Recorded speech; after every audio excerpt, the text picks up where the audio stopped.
Well, howdy, everybody. Welcome back. Here we are, lesson 5. We're about halfway through this study. And we're excited to jump in today. So really, when we were thinking about how to wrap our minds around this lesson, we needed to also think about next week's lesson, because this block of 1 Corinthians kind of all flows together. So chapters 8 through 10, which we will take in 2 lessons, kind of go together. And the way they do is that at the beginning of 8, Paul's introducing where it says now concerning. That's another new topic that's coming up. And it's concerning food sacrificed to idols.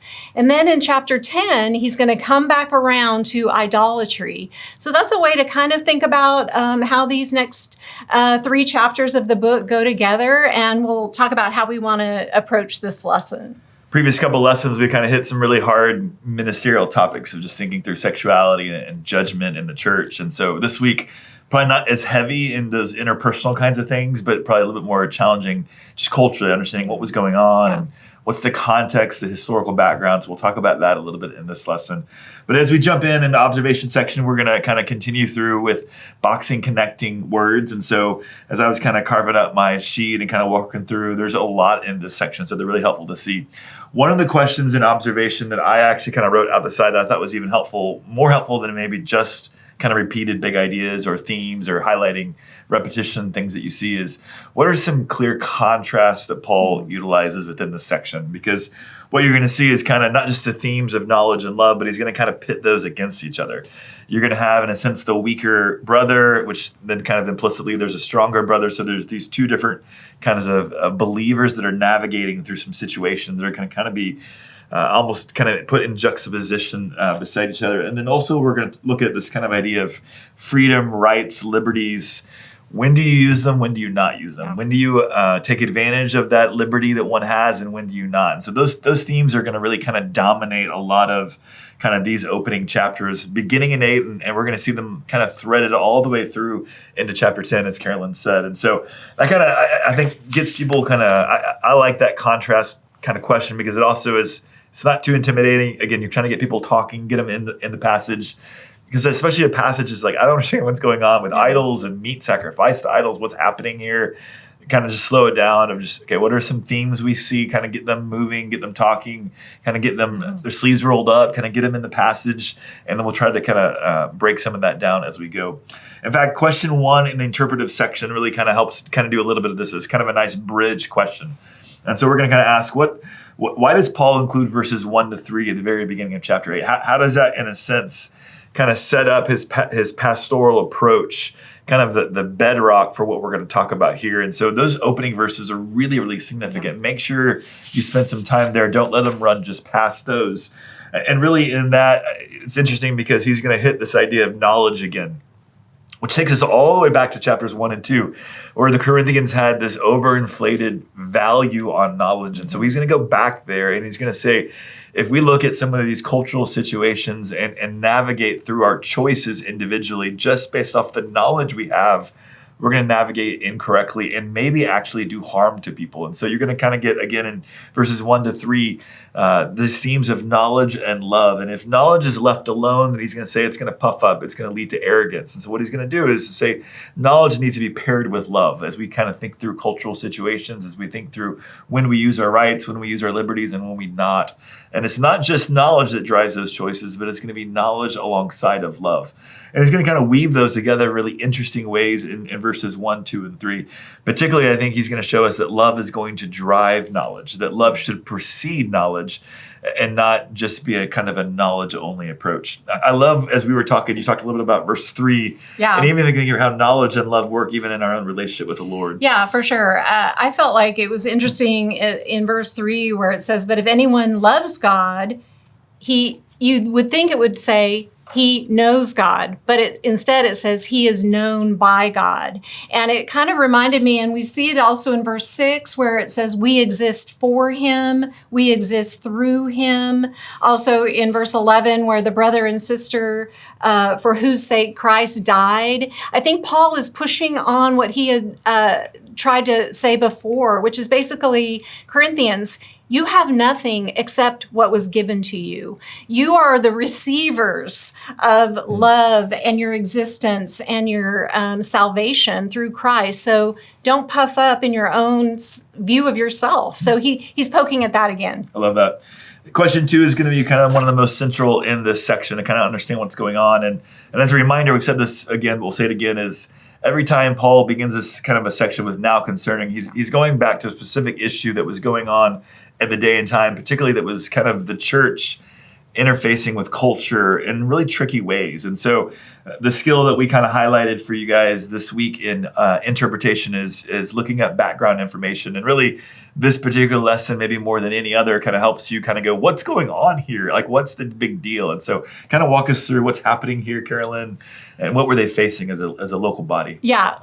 So again, we have to get ourselves out of our 21st century mindset and our view of church, and to think of this culture that is just saturated in worship, but mostly worship of idols. And so the dominating landscape, the political, the economic, the social systems all revolved around worshiping at the temple of idols. And so part of that was as you can see when you read the background information here, that part of the everyday restaurant eating was meat sacrificed to idols. So it became an issue for the church in Corinth, not only as should we or shouldn't we, but if we believe we should, there's a status and a interesting thing about the social hierarchy within the church as well, because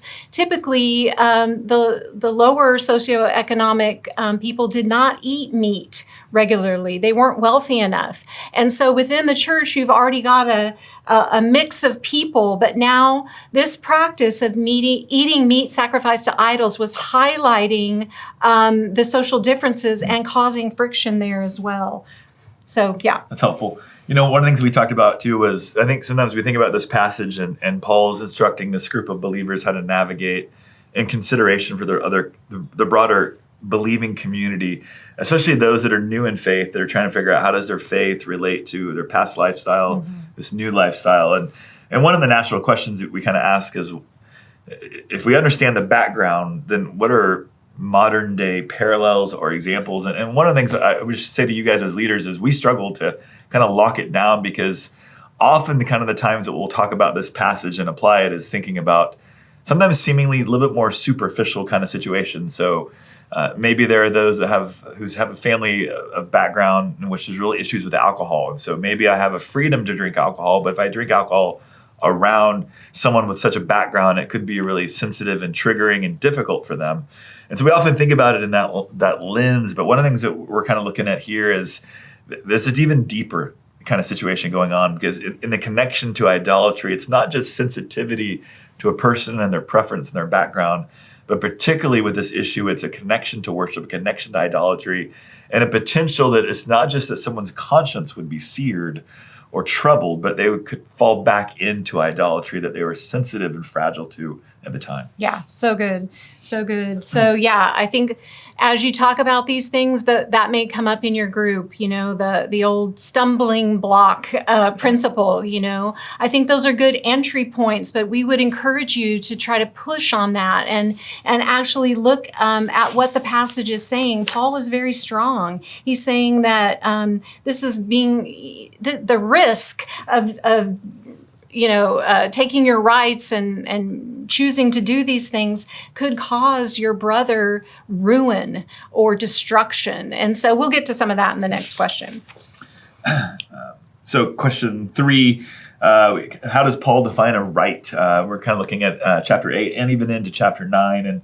And so one of the things we'll see in different translations is that word will be translated sometimes as freedom, sometimes as right, sometimes as liberty, or even in some cases as the word authority. And so you kind of see these words kind of all, I think freedom, right, liberty all have the same idea, but then you kind of see authority, and there's something different than just a freedom. There's a connection, I think, in some ways to a power or a choice one has to make. And so even just thinking through and thinking about the context. One of the things I kind of defined this, and this is my words, and thinking through what it seems like it's happening here is, in some ways for me, the liberty or right could be defined as someone's choice to experience a legitimate activity individually. And what Paul is going to do is he's going to say you have to make that choice. You have to exercise your authority in that choice, not just based only on your knowledge, but particularly you have to make that choice based off of knowledge and love or consideration for the community on which that you're living alongside of. And so that's an important piece that I think he's going to kind of highlight here as we think about rights and authority. And typically in a Western kind of individualistic society, we think if I have a right to do something, I'm going to do it hell or high water. Like it doesn't really matter of anyone around me. I'm just going to exercise that liberty because I have it. And so Paul's going to kind of navigate this in a different way. Yeah, for sure. And again, the culture in that day, they were not individual. They lived in the communal environment where even in their homes, you could see right in to see what people were doing. It was the private space was only for the ultimately wealthy. And so what they did was easily seen. So that's something else to think through. We'll come back here to question 4 in a minute, but Carolyn, let's kind of jump to question 5 and thinking through kind of sticking on this rights and liberties. Mm-hmm. Why here in chapter 8 and then even into chapter 9, we'll talk about finances in a minute, but why is Paul motivated to sacrifice his rights? What makes him tick? Why does he navigate this in a way that was really probably contrary and maybe even surprising to the Corinthians culturally? Yeah, for sure. So Paul is just the mature, extreme lover of other people. He is so embodied the love of Christ that he can only see people through the lenses of Jesus. And so I just love verses 11 through 13 in chapter 8 because he's just saying, these are brothers and sisters for whom Christ died. I mean, I think sometimes we can just look at one another and not really see each other that way with those glasses on, but Paul definitely does. And he says that even if we sin against each other, we're sinning against Christ. The ramifications of what we do, we blow it off so easily, but he's trying to remind us that what we do with each other reflects on not only our relationship, but our relationship with the Lord as well. And then verse 13, he's like, I will never eat meat again. I mean, like he is the extreme vision and version of someone who is full of self-giving love. If I will not cause my brother to stumble, or as you said, that could be like a trigger even to a path of ruin. So he's just super cognizant of others. Was once again our Corinthian friends, and we have to turn that mirror on ourselves and say, do I really see people with the value that they actually have? It's really good. I was thinking too, I think Paul and the Corinthians had a different definition of maturity. I think for Paul, to have a liberty and to lay it down was a marker of maturity. And on the flip side, for the Corinthians, to have a liberty and to lay it down was the opposite of maturity. Yeah. It was, and so much so what he's going to do in question 9 is, in the laying down of his liberties, he's going to respond to the Corinthians who are questioning not only was he mature, but whether he actually had authority or whether he had liberties at all. And so he's going to have to now, having laid down his liberties, validate that he has them and even has authority. It's literally what he's going to do in chapter 9. And so he kind of goes off onto this, am I not free? Am I not an apostle? He's going to have to validate the authority that he has, though he's laid it down. And so question 4 kind of gets into, what are the reasons that Paul gives to legitimize his right, his authority? And we're going to move from meat sacrificed to idols and whether I eat it or not into chapter 9. We're going to flip topics in a sense. And he's going to talk about whether he has the right to receive compensation for his ministerial work. And so he's going to kind of pivot to that topic, but it's the same banner of what does maturity look like? Is it always the exercise of our liberties, or is it the consideration for others that might cause me to lay them down? And so the reasons why he gives for why he has a legitimate right to receive income from his from the gospel ministry that he leads, he gives a series of reasons. Really, all the way from verses 1 to verses 14. In verse 1, to me, he says that he has his authority and his identity as an apostle is why he can receive income. Second reason he gives, I think, comes in verse 2. He's going to say that the Corinthian church that he founded is another reason why not only should they not question his authority, but they shouldn't question his maturity as well. A third reason that I think he gives is he then points to other apostles and others that also receive their well-being and their compensation from the ministerial work they do. He then goes into verse 7, and he's going to kind of move away from ministry workers to just workers in general in the culture to say there's an assumed pattern we all see. Soldiers, vineyard owners, even shepherds themselves who tend sheep, that all of them benefit from some element of the jobs they do. They receive something from it. Then Paul moves back into kind of specifics of Judaism. He'll highlight the provisions of the law in verses 8 to 10.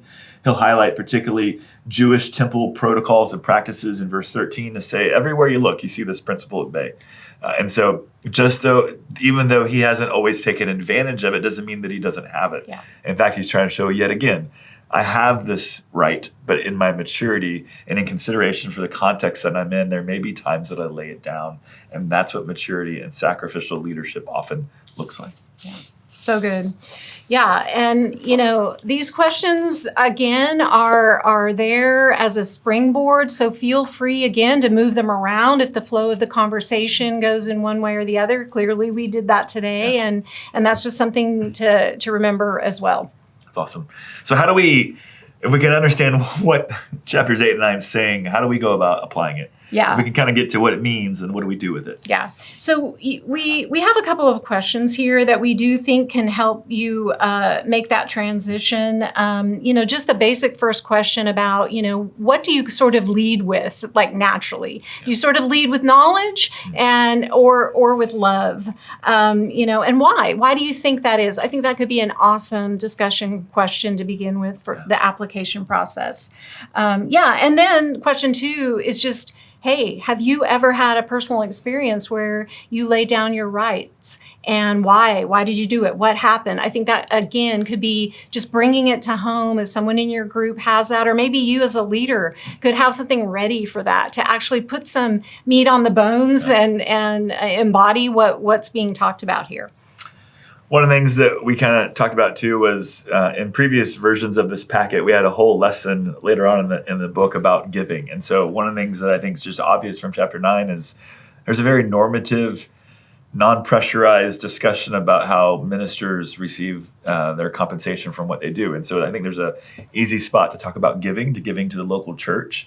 And I think for many that depending on their kind of spiritual background or even how new they are to the church, giving can kind of be this awkward topic we don't want to talk about.